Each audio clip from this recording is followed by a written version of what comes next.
We don't know how to do it yet because we've never had it before. Like, so we're figuring it out, which is going to mean there's discomfort, there's uncertainty, there's probably conflict, there's friction, there's the weight of unlearning the things we thought we were so certain about. Like, all of this is part of justice because we don't know what justice is yet. If we did, we would have achieved it already. This process is not going to be efficient. It is not at all going to be efficient. Like, and we are going to have to try things, and some things might not work. And, you know, then those things are going to lose. People who are like fence sitters moderates are going to lose patience because that thing didn't work. But, you know, and that's part of it too. We don't know what this world looks like. We can't even wrap our heads around what this equitable world looks like because none of us lived in it. Uncomfort is in the way of sound decision making. It's in the way of empathy. It's in the way of it's in the way of freedom. I think about how young America is and how it's a country based on freedom. But whose freedom? Hi, my name is Sharon, and I make art under the name Counterfeit Madison. And this is episode 1 of The Hips and the Booty Don't Lie, Counterfeit and the White American Thing.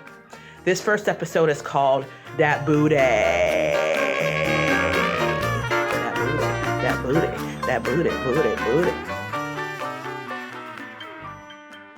I'm a former marathoner, and I've had various physical therapists for a myriad of injuries over the last 20 years. My current one is pretty fun. Your girl can't really stand or walk right now. I've had debilitating back pain and tightness since March. Upon seeing a few new physical therapists, I gleaned that I have a general weakness in my booty area. They call it the glutes or whatever. My back is doing all this work to compensate for the weakness in that area. So I said, hey, let's start a daily strength training regimen with lots of squats and lunges. And the pain got so much worse. I'd had enough and started doing more research and found the root of my issue. It's this muscle called the psoas, which, as you can see, goes from your spine to your femur.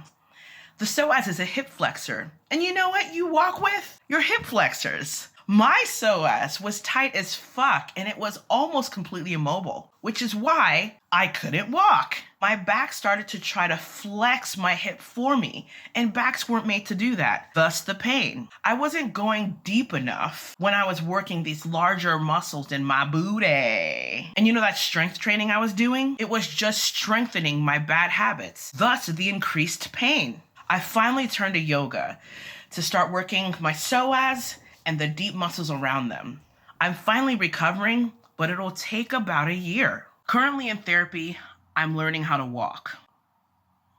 That's right, bitches. I've been using the wrong muscles for years. The body is a tricky thing. It wants to move towards equilibrium, healing, mobility, stability. But if it can't be mobile or stable, it'll fake it, even if the shortcut isn't effective. And let me tell you, I fucking hate physical therapy. It's so painful, almost as painful as the back pain, because I just haven't used these muscles for so long. And it's embarrassing. I'm doing shit right now at almost 40 that I did when I was a toddler. I learned to walk several years ago, and I'm doing it again. But I gotta learn, because I gotta walk. Along with being a person who can barely walk in 2020, I'm also a Black person in 2020. And 2020, as well as every other year in American history, has been complicated for Black people. The conversations around the cases that involve the murders of George Floyd and Breonna Taylor during a time when America had slowed down to pandemic speed had a lot of people talking. So there's a lot of white people talking to other white people in this moment. And are there really? What are they talking about? What do white people talk about? Yeah, you want in? There's a scene in Get Out. The party scene, right? Where where everyone's like, I voted for Barack Obama. And it's so painful to watch, right? Yeah. Because it's like, shit, I don't even know how many times I've done that. Like, I don't even know how many times I have made the people around me feel alienated, feel dehumanized, without having any idea that I did it. If you don't have the opportunity to create spaces where people can see that others are human, that don't look like you, act like you, sound like you, live like you. Like, if you don't have that space to understand that. I always thought that the church could give you an avenue to start conversations that could lead to change from people's old racist tapes that they grew up with. The trouble with being white is you don't exactly know what to do about that. Yeah. As a white person talking to white people, often you got to kind of soft pedal it a little bit, right? Because people shut down because they're not used to talking about whiteness. Yes. But like, I get so frustrated because I don't want to soft pedal it. I'm so tired of racism. There's a weird part of human nature that wants to oppress to gain sense of self or whatever, you know, coming from her. I'm still finding out that I'm a white person. I'm in the process of doing the work of figuring out what that means and what responsibilities that carries. That's part of the problem, right? Is like most white people who are arguing against Black Lives Matter, arguing against it, are not willing to see that like this is a problem for everybody, but also specifically for Black people. How about we figure this shit out so like we can prevent this from happening again? What the fuck? White folks are beautiful people, and a lot of them are my closest friends. And I can see some of them starting to identify that some things are a little off, kind of like when I started to experience back pain. They see the system, its faults. They start to recognize issues in policing. They protest, and all of that is great. This is what I think white America should be doing. More on that in episode 2. But there's more stuff that I'm really interested in, like the internal shit, the deeper dig, the re-examining, the questioning. Like when I started asking myself, what the fuck is wrong with my back? And how did my weak ass booty get so weak? I said ass booty. And even though it was my back and my booty that led me to the problem, the real problem was internal. It was my damn psoas. Now, I'm no physical therapist, and I don't claim to have all sorts of answers about the body or know the ins and outs of anatomy, but I've learned a little bit from having a body that doesn't work very well. You want to know what else I learned when George and Brianna died that fucked up my shit?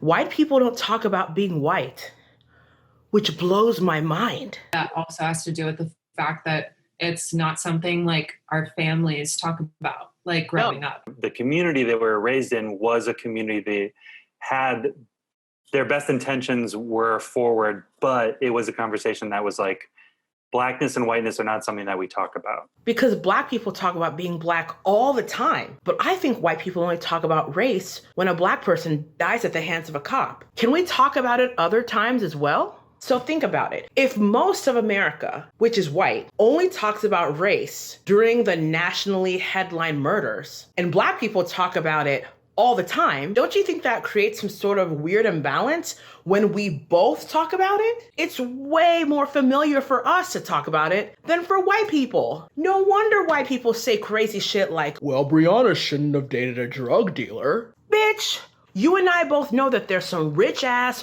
white ass hoes doing MDMA right now on a resort.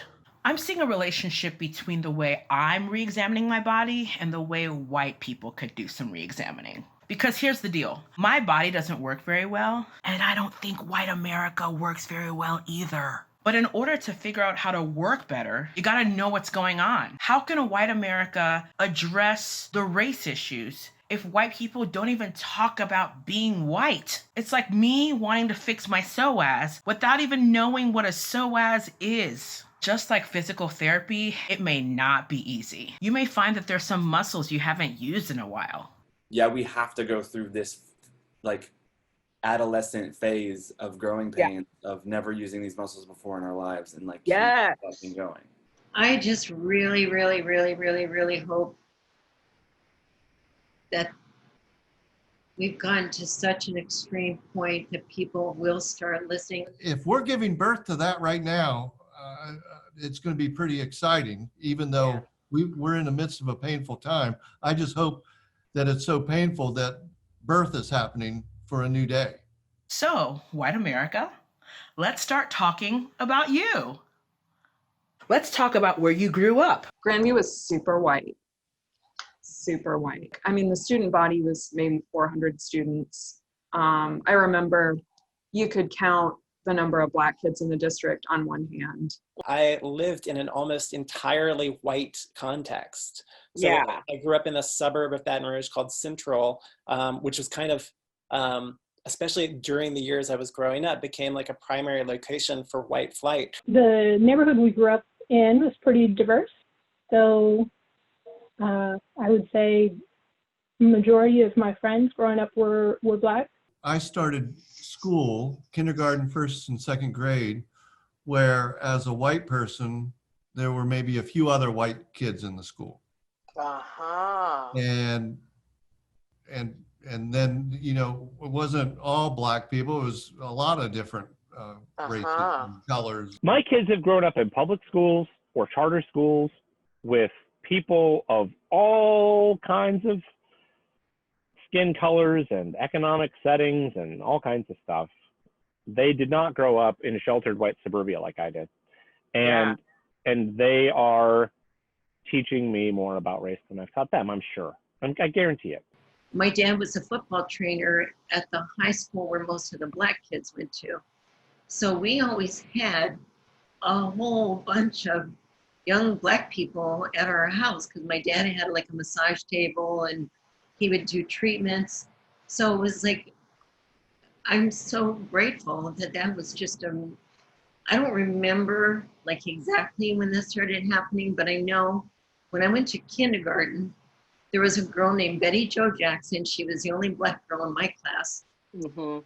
And for whatever reason, we connected and we would walk home from school together every day. So my best friend from like age 3 on was a brown girl, and our parents ended up getting married later in life. Yeah. Whoa. So she was my stepsister for a little bit. I grew up in Santa Cruz, California, and I was born in 1942. We were all friends with a lot of Japanese who had been interred in 1940s. That was the scene. When I then moved to Norwood in third grade, I was like, this isn't, what's going on here? I'm not used to a school like this. And went to Norwood and it's all white kids. So I started asking questions about that from an early age.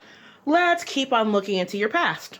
I think college for me was the time of my life where I thought about race the very least. Honestly, was just before grad school. Not just before, but like the couple of years before that, like I'd say 23, 24 is when I started to have these feelings and thoughts of like, of clarity around my identity. And I have always had a lot of questions around identity. The seminary and graduate school and undergrad was, you know, kind of more it wasn't a culturally diverse school. Yeah. I would actually say that like when I realized I was white was when I went to college. And so just being around so many people from so many different backgrounds and so many different countries and like hearing all these different languages. I think I was really fortunate in college to have some experiences really early on that like broke me out of that were like, wait a second, you in like steeped in all of your privilege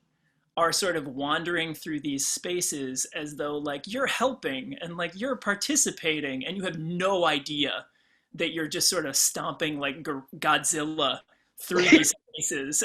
Maybe college, maybe Barack Obama, honestly. Yeah. Let's talk about my favorite thing of all time, feelings. I think it's super important for white folks to take stock of their feelings, reflect on them, and then dissect them. White people have so many feelings, and I get it. Look at my cat. White people have so many feelings, but I get it. I'm a feelings person too. I have a ton of feelings, but you gotta get to know those feelings. Don't just journal your feelings. You have to actually look at them and understand where they come from. Whether it's defensiveness. I remember seeing him after high school, and he had been off to college, and all of a sudden got a chance to be like a black man in an environment where he could voice his opinions, and I was able to see his rage. Why would I get defensive? Why do you think I would get? Why do you think anybody would get defensive? Zoe, don't you know white people? White people are covered in defensiveness. I'll admit this, I was hurt for a moment. I was like, but it, not me, that kind of, and then in like almost the same instant, like I'm totally realizing, of course, just kind of thinking of the crap that he had to deal with. Covered in defensiveness. I don't know. Yes. Okay. Yeah, and I don't blame them. Embarrassment. I get embarrassed by memories, and I'll try and distract myself from them. Go get away from this memory. I don't you did that. You said the dumbest thing. Try and scoot myself all the way out of it. Not to be like boohoo white people, but it is a little hard to look back at your past self who was just not getting it and to still hold compassion for them, right? Because I don't know, I look at my past self, I'm like, dude, what the fuck? Get it together. Fear. And wouldn't that change so much if people didn't live in fear? And to admit their fear, to be able to be honest about it. I don't know, I just see so many people that are so afraid and they don't know how to question their fear. Guilt. I think that it's really important for white people to step outside of, in some ways, their own reaction, their own guilt. It comes with guilt, and it comes the thing that you had in that conversation that made it clear to me is because we don't address it, when it's addressed, we are encountering all these negative emotions instantly. And you feel bad, and if you're not practiced at feeling bad, which I'm also not very good at, your first reaction is fuck you. 2, 3, 4. Let's talk about relationships. Let's talk about relationships. Yeah. Let's talk about relationships. Let's talk about relationships.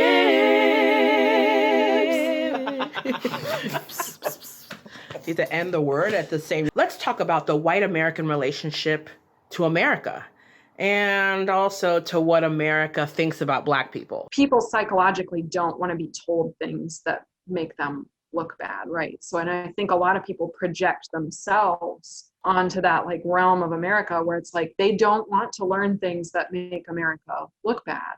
Tackling racism means that we have to tackle a lot of stuff about this country and about the history of white people that we don't tackle. And it's not going to be pretty. It's not going to feel good. It's going to last a really long time. And it might mean at the end, your life is going to look demonstrably different than it looks right now. If we wanted to wake up tomorrow and just institutionalized systemic oppression and injustice and racism no longer exists, when I wake up tomorrow, it's gone. That would be we would have to wipe out everything. We'd have to rewrite our constitution. We'd have to change the way we hold elections. We'd have to change the way schools are funded. We would have to change what we teach, how we teach. We'd have to change the criminal justice system, the judicial system. We'd have to change everything. Yeah. And can that happen? Can we overhaul all of those things in the next year, 2, 10 years? I don't know. Whether or not we are intentionally excluding people who aren't white, we're operating within systems that were built to exclude people who aren't white. And so until we change the systems, there's not going to just magically be more Black people, more people of color. Yes. It's like, yeah. Oh my God. It's not like it was ever meant to go away or something. Like there was, you know, in the civil rights movement, or, you know, and then after that, everybody was just kind of like, well, it's fixed, I guess. And we're just going to kind of keep going instead of continually chipping away, continually making changes. It's a facade that we've like told ourselves like, oh, racism is a thing of the past. But like, as we've all seen this year in particular, that's absolutely not true. If anything, it's like more emboldened by like the people that we have in power. White people who have rested for too long on thinking we've done enough work to get us over the hump. And I think they've said that's enough, or, you know, we've done a lot. Things are different now. But I think that's why it's still here, because it's not. Explicit, legal, straightforward racism was alive and well when my parents were children. Yes. So to think that somehow... That means people who are alive right now experience that. Yeah. Yeah. To think that somehow we could go from that to everything's better and there's not a problem anymore in 2-3 generations is madness. Let's talk about the white American relationship to complexity. Is it possible that we oversimplify our conversations about race? It's my own inability to usually hold complexity. That puts me in the other the other fallacy of making a binary choice, where it's like, but I can't do anything right. I shouldn't participate. Why aren't you participating? I think in order to be a good, thoughtful person, you have to be able to hold multiple conflicting truths simultaneously. Yes. And that's really hard for people. And it's especially hard when it impinges on their individual mindset and their sense of self. Right? Yeah, a sense of moral good, a sense of right I side am of a good person. Yes. Yeah. Yeah. So like, how can I be a good person who is also contributing to systemic racism? There's a really low tolerance for complexity. I think sometimes white people will be like, I've heard people say, well, you know, like there are Black cops. How are all cops bad if there are Black cops? Or cops kill white people too. And it's like, no, but you got to look at the proportions. Yes. You know, I think people like to think in this kind of dual modality where it's like right, wrong, you know, and it's like, well, racist, not racist. Exactly. Yeah. Martin Luther King, Ku Klux Klan. Like nothing in between. It's like being able to hold the complexity that they were. I mean, even that grandmother was both racially progressive and also still racist. And that's like, hold the complexity together is actually where I think most of us need to be doing our dealing right now. Let's talk about the white American relationship to comfort. Unfortunately, talking about race has become an uncomfortable thing for people, but it gets more comfortable over time, just like physical therapy. And then you try to have a conversation and it gets hard and uncomfy and like sometimes hostile. Because white people don't want to be uncomfortable. I wonder if it's not that people don't believe these stories, it's that they're so comfortable in their white privilege that they don't want to acknowledge it. Like they're, you know, that doesn't affect me. That is the problem with human beings, right? Like, well, that's not like personally affecting my life. So like, sorry. And one of the topics of conversation is responsibility and uncomfort. Yes. The idea being like, uncomfort is it's a story. It's not reality. Yeah. And pressure that we feel is a story and not reality. The idea that we could work on racism without making things uncomfortable for white people is crazy. And so it's like, I have to be able to say, I need to be okay being uncomfortable, being in little tiny ways oppressed because I'm white. Let's talk about some white folks' relationship to relationships.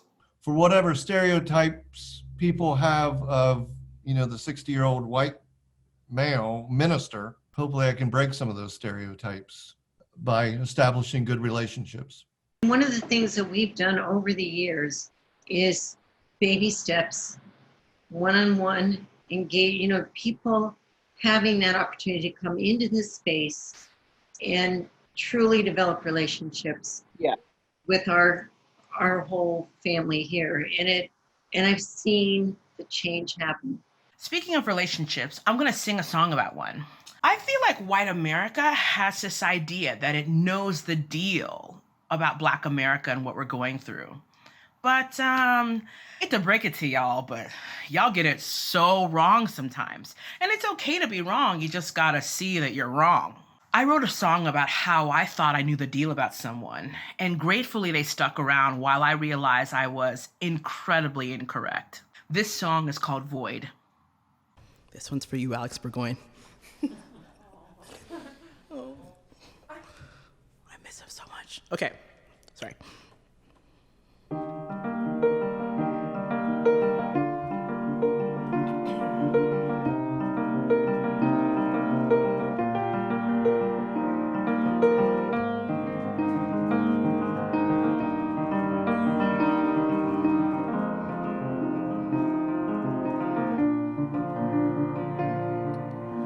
I built up a wall so high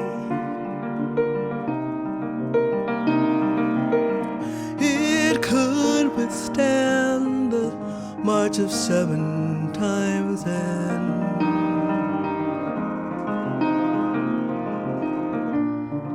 the final shot I had this notion.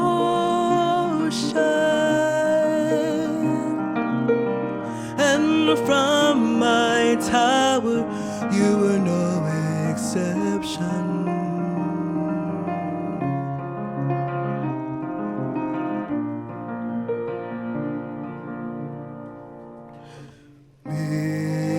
Mixing blood and holding purpose.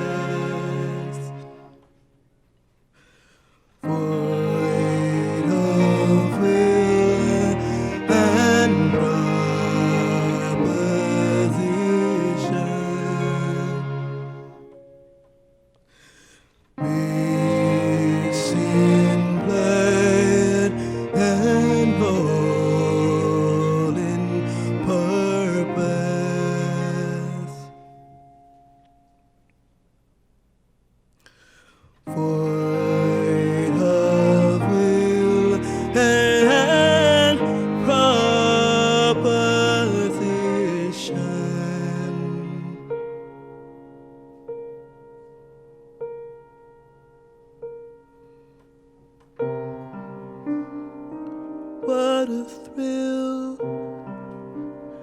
it is to discover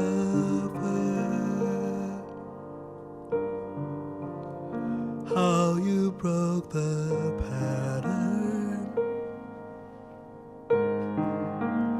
setting to fire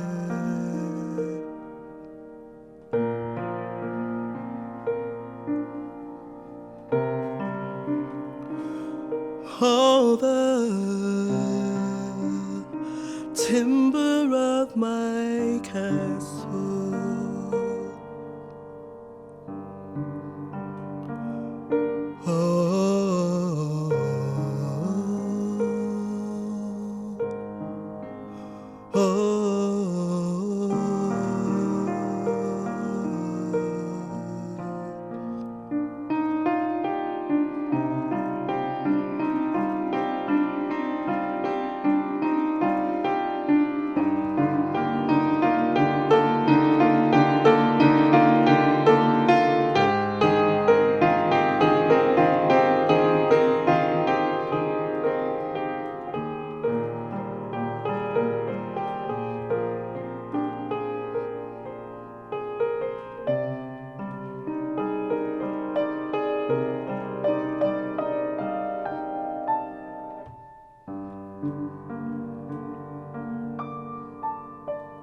What a thrill it is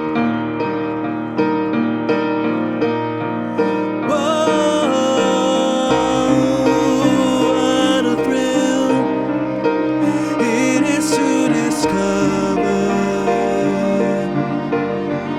how you broke the pattern, setting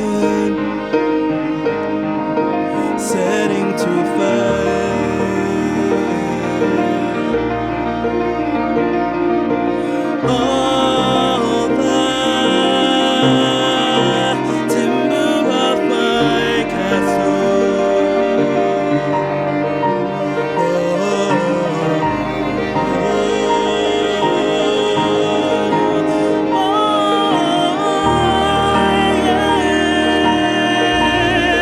What a thrill, what a thrill, what a thrill it is to discover how you broke the pattern, setting to fire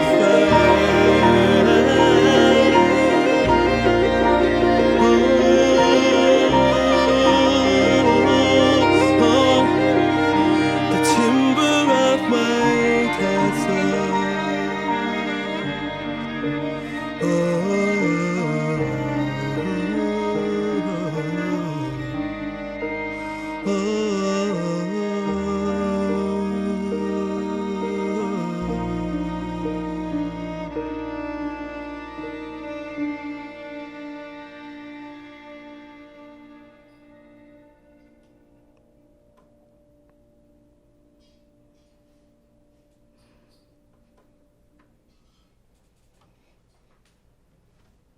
What a thrill it is to discover how you broke the pattern, setting to fire all the timber of my castle. What patterns can we set fire to? What habits can we break? What preconceived notions can we rewrite about Black America? Can I shift my thinking regularly? Can I challenge my thinking regularly? And help to have those conversations with folks that would not necessarily open up to that conversation with other people. I think most white Americans don't hate Black people. Yeah. I think some do. I think most of them don't. I think that most white Americans don't value Black people or Blackness or Black culture.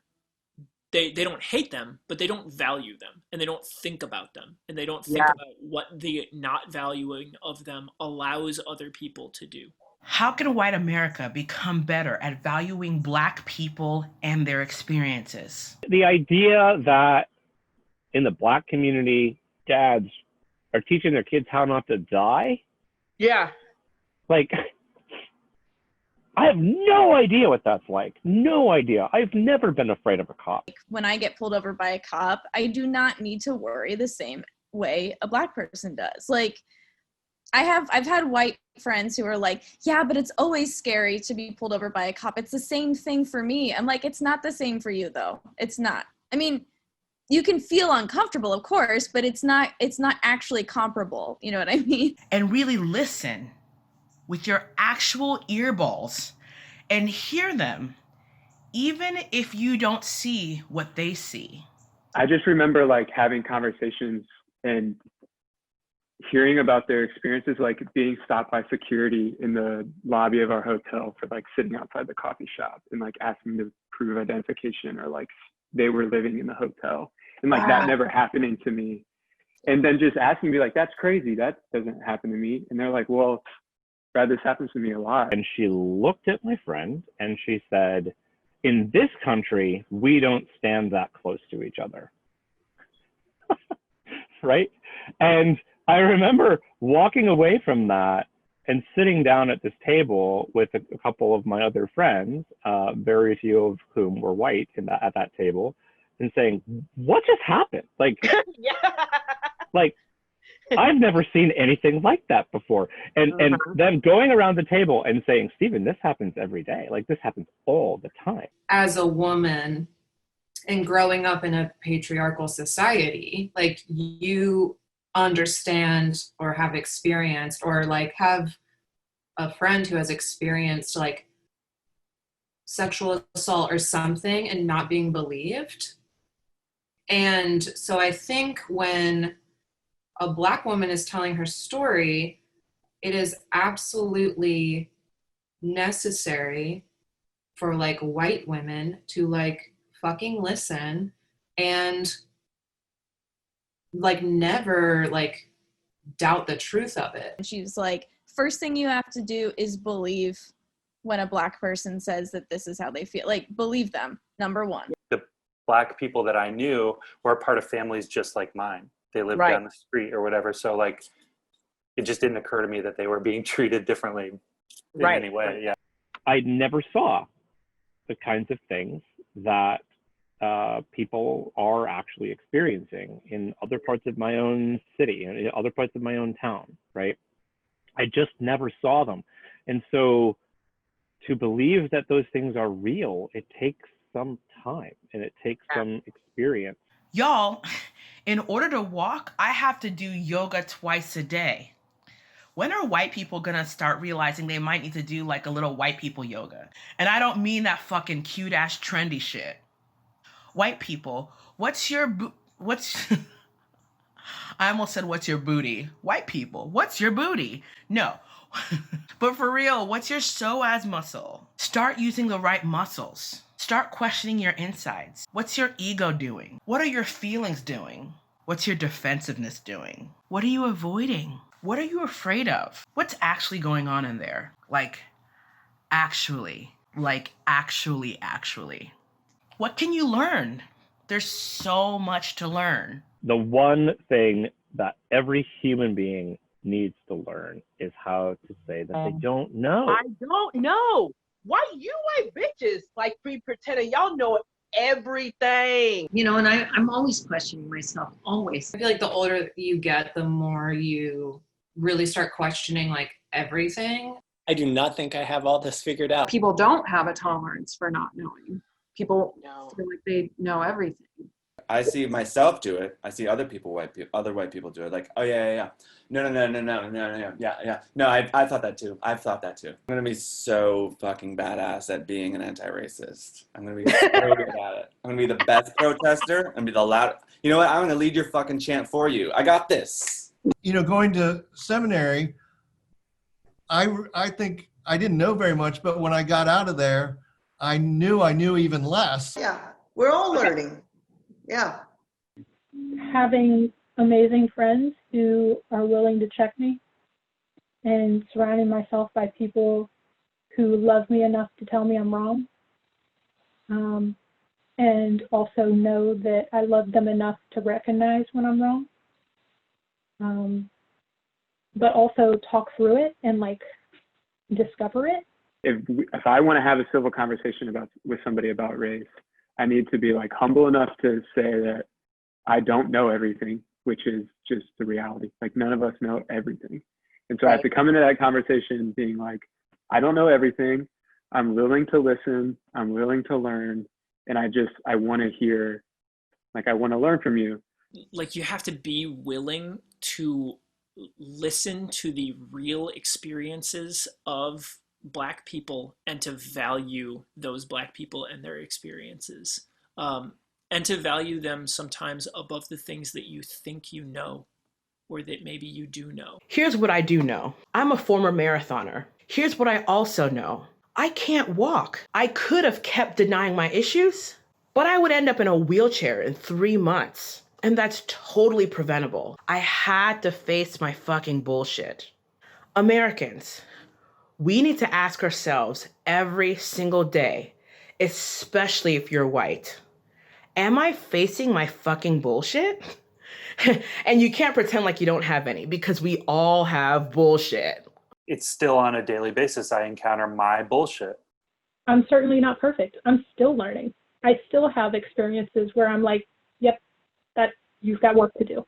I wasn't always perfect at it or good at it. Like nobody is. And I definitely wasn't. Still admitting my constant stupidity. I mean, you can't be a white person and not make a million mistakes and say stupid things or think stupid things. I totally own and get that. I think the more I like understand my privilege and the more I like unlearn like white supremacy, unlearn like so much shit, like the more I can like support Black women, Black people, Black trans women, like who are like the reason for everything amazing in life. Because I'm not naive enough to think that I fully unlearned deeply entrenched white supremacy and racism that's like in my bones. Like I'm not naive or arrogant enough to think that I'm done doing that. And also because I'm not really interested in trying to prove my own innocence. And that's why I say I'm in my infancy, because even though I've been working my whole life and trying to be a part of relationships in that way, I still now, through reading and conversations, I still realize, I still am thinking, oh my goodness, I never realized that kind of thing. We have a lot to learn and face with ourselves. Don't be like me. I was missing out on the best version of my body. You wouldn't want to miss out on the best version of your beautiful self, would you? Thank you to all the white folks who shared their experiences with me, namely,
more to come from these folks and more to come from me. Until next time, stay hydrated, don't be afraid to question yourself, and get in touch with that booty. I mean that psoas. Sorry, the psoas. My bad.